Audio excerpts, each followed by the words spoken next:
Salut à toi, j'espère que tu as la forme, c'est Romain, jour 15 du challenge 30 jours et aujourd'hui on va voir deux choses. Donc première chose, la réécriture automatique de texte. Voilà, je vais l'aborder brièvement si tu ne connais pas. C'est un peu similaire au content spinning, on va dire qu'il faut le faire manuellement, mais si tu ne connais pas, c'est très très intéressant à faire. Et ça peut te donner des premières clés, notamment si tu veux créer du contenu de façon automatique, sans avoir à rédiger manuellement ou avoir à externaliser, donc dépenser de l'argent. Et deuxième chose, on m'a demandé s'il y avait des outils pour bulk, donc pour obtenir le TF, les RD, etc., gratuitement.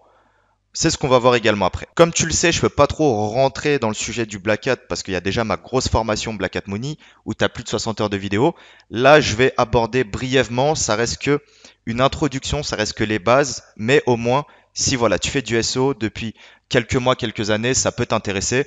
Et pour les autres, mettez-moi un maximum d'idées, les gars, s'il vous plaît, et mesdames, dans les commentaires, parce que là, actuellement, je suis un peu en manque d'idées, même au 15e jour, donc je compte sur vous pour mettre un like et un commentaire et tout simplement proposer des sujets que je n'aurais pas encore abordés, ou que ce soit de nouveaux cas d'études sur l'affiliation, des nouvelles analyses, dropshipping, etc., etc.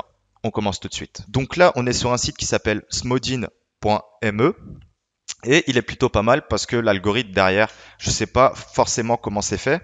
C'est pas trop du content spinning où on sait que du content spinning automatique, ça remplace synonyme par synonyme. Ou même des fois, ça met des antonymes. En fait, ça dépend de la qualité du texte que tu veux avoir. Par exemple, si c'est pour mettre sur ton site principal, je te déconseille de le faire. Mets du vrai contenu. Si tu veux mettre sur un site satellite, tu peux le faire. Tu peux baisser tes exigences en termes de qualité de contenu. Et demain, par exemple, si tu poses des backlinks sur des pages profil, là, peut-être que tu peux baisser encore plus ton exigence et peut-être uniquement faire de la traduction. Voilà. En fonction de ta stratégie, c'est à toi d'ajuster la qualité de tes contenus. C'est très important. Et ne pas tout simplement utiliser un outil, sachant que tu as déjà 50 contenus de qualité, et avec un outil, bah, en fait, tu vas avoir de la moins bonne qualité. Donc au final, ça va directement influencer les résultats de tout ton site. Et malheureusement, si tu as mis du budget, c'est dommage de ne pas conserver une qualité cohérente sur tout le site. Tu as des sites 100% clean et tu as des sites moins clean. Il faut vraiment faire la part des choses et pas faire un même site avec du clean et du contenu dégueu. C'est important de faire la distinction. Ici, je vais te mettre un petit exemple. Par exemple, je vais prendre ce petit contenu-là. Hop. D'ailleurs, c'est avec Nico, on en a parlé, et Fred, qui l'ont partagé. Je ne sais plus exactement qui le premier, mais très bon outil. Vous verrez qu'il y a d'autres outils dans le même style. Ici, hop, j'ai mis le texte, je réécris, et on va comparer un petit peu. Donc là, on voit la graisse corporelle d'un adulte se décline en trois types.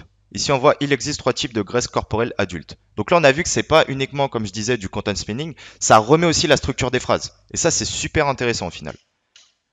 La graisse sous-cutanée, la graisse viscérale. Donc là, on a la graisse sous-cutanée entre la peau et l'abdomen, entre la peau et les abdos. Chacun de ces types nécessite des stratégies de contrôle spécifiques. Chacun de ces types nécessite une stratégie de lutte particulière. Donc on peut voir qu'il y a quand même l'aspect synonyme ou autre qui parfois donne des incohérences. Mais c'est normal parce que ça ne peut pas être cohérent si c'est de la génération de contenu aussi rapide comme celle-ci. Donc moi, ce que je peux te conseiller pour avoir un contenu neuf, assez bien et non dupliqué, bah, tout simplement tu prends un contenu étranger, par exemple espagnol, tu le traduis en français avec DeepL ou Google Translate et après tu le mets sur cet outil-là. Comme ça va reprendre le contenu et au cas où si tu es parano et tu te dis bah, Google il comprend la traduction, même s'il suffit d'analyser les résultats pour te dire que Google ne comprend pas la traduction et que des textes traduits peuvent aussi bien ranker, voire mieux que des textes normaux, surtout avec le gain de temps et le gain de budget, bah là tu peux directement mettre dans l'outil ton texte traduit et recevoir un nouveau texte. Comme ça, là, tu es serein. Et ce texte-là, voilà, tu l'utilises soit sur un site satellite, soit sur un site qui n'a pas forcément vocation de long terme, ou par exemple sur un article de backlinks. Voilà, tu gères comme tu veux. Là, ici, on va prendre un contenu minceur pour te montrer. Donc là, par exemple, oh, weight loss, clac, clac, clac.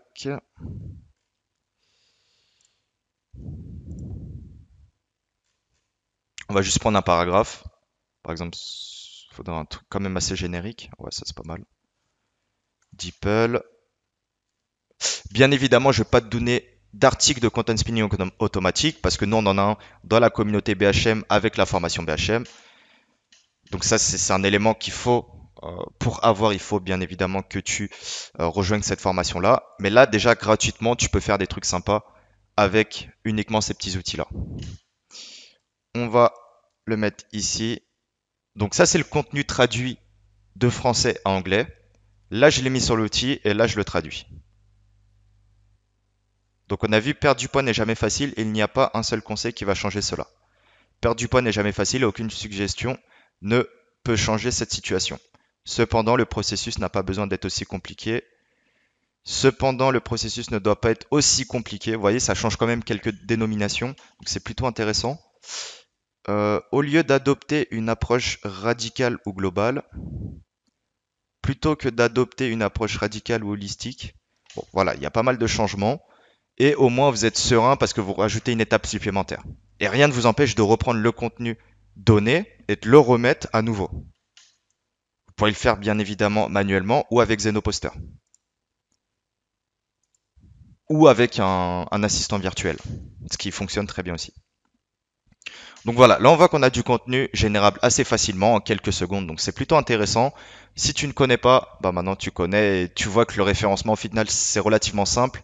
Même en faisant du white hat, il faut avoir une vision différente de tes concurrents surtout pour être meilleur qu'eux. Une vision assez en termes de gros hacking, en termes voilà malin, trouver des techniques, parce que même si le white c'est long, tu peux trouver des raccourcis. Il faut juste faire une bonne analyse, il faut gagner du temps, dépenser le moins de budget possible pour que tu sois viable à court terme. Ici, je vais reprendre le titre et on va voir s'il y a d'autres outils dans le même style. Ok, donc le reformulateur. Donc apparemment qu'il y a un outil similaire. Je vais prendre un contenu ici. Reformuler. La meilleure façon de perdre du poids durablement, c'est en modifiant ses habitudes alimentaires. Devient la meilleure façon de continuer à perdre du poids et de changer vos habitudes alimentaires. Donc déjà, on voit qu'il y a eu quelques changements. Cela dépend donc de l'endroit où vous allez et de ce que vous mangez maintenant. Cela va donc dépendre d'où vous partez et de ce que vous mangez actuellement. Ok, donc on voit quelques remplacements, mais c'est pas forcément hyper top. Donc c'est important si vous utilisez Smodin, donc le premier outil ou celui-ci, faites au moins une passe de traduction, faites au moins le nécessaire. Parce que le pire, le SEO, c'est la duplication de contenu. Donc si vous voulez générer du contenu automatiquement, n'ayez pas de duplication, qu'elle soit complète ou partielle. Et ça, ce contenu-là, bon bah une fois testé, non dupliqué, vous pouvez le tester avec Kill Duplicate ou un outil de plagiarisme checker.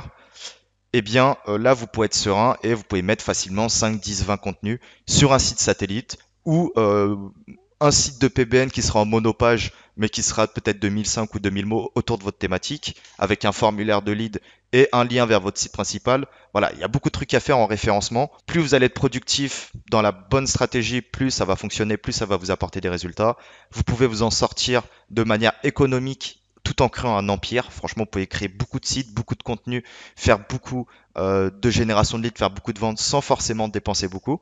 Bien évidemment, il faudra travailler. Dernière chose que je vais vous montrer, c'est que vous avez des outils. Donc pour ceux qui demandent SEO Observer, bien évidemment, il faut le payer. Je vous recommande de le payer. C'est pour moi le meilleur outil SEO et que tous les SEO utilisent en majorité. SEMrush ou tous ces outils-là qui sont internationaux, vous avez des groupes buy. Vous pouvez soit partager des comptes entre vous, ce que je n'incite pas forcément, mais bon, quand tu n'as pas d'argent, comment tu veux faire?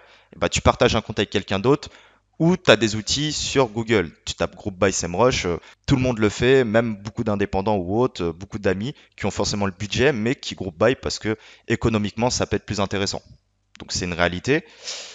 Et sinon, vous avez aussi des outils en ligne. Par exemple, vous tapez Bulk.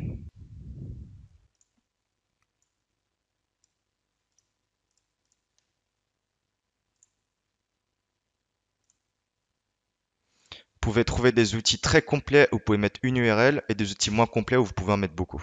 Exemple.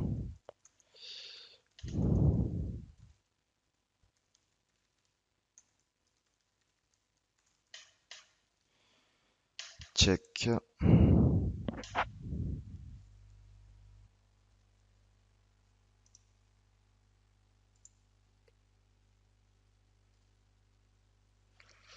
Bon, après, il y a pas mal d'outils en fait qui sont fake. Ils font ça pour récupérer de la data, donc récupérer votre email. Et ils marchent pas forcément, mais si tu cherches bien, tu vas en trouver un. Bah, après, il faut chercher parmi une dizaine, vingtaine de sites. Ok, là on voit que celui-ci marche par exemple. Alexa, CFTF, donc là il y a de la pub. Moz, DAPA. Donc TFCF intéressant. Alexa, ça dépend. Et là, il y a pas les domaines référents. Mais en cherchant bien, tu peux trouver. Mais voilà, au moins je t'ai donné la requête bulk SEMrush checker, bulk majestic RD checker. Ça, c'est la feature premium. Après, voilà, faites le nécessaire pour avoir des résultats rapidement et après commencer à investir dans des outils. Voilà, ici on voit qu'il y a de la data, DA, PA. Bon, ça, je sais pas trop à quoi ça correspond. Ok, total backlinks. Ok, ça, c'est les métriques Moz apparemment. Trust Flow Majestic. Do follow backlinks. C'est pas mal ça. Nombre d'URL indexés. Donc voilà, pour ceux qui me demandaient dans le chat, vous avez pas mal d'outils gratuits, plutôt intéressants. On va tester un ou deux derniers. D'ailleurs, je te mets un lien dans la description si tu veux pour te procurer SEMrush, en tout cas l'utiliser gratuitement pendant 30 jours. Et après, tu vois, si c'est trop cher pour toi, tu te désabonnes. Et si c'est dans ton budget, tu t'abonnes. Romainpirote.com, non, non, non. TFCF, SEMrush Traffic, qui est présence par défaut sur l'US. Donc nous, c'est dommage parce qu'on généralement on va plus sur la base de données FR pour avoir le volume de trafic et de mots-clés. Mais il y a quand même pas mal de trucs à récupérer. Voilà, j'espère que tu as aimé cette vidéo. Mets un commentaire. Là, on a la moitié du challenge 30 jours. Il me faut des idées. Et justement, c'est en fonction de ce que vous me demandez que je travaille mes vidéos. Là, c'était improvisé. C'était voilà, deux petits tips que je pense qu'il va servir à pas mal de personnes, notamment qui débutent. Et je te dis à demain. Ciao.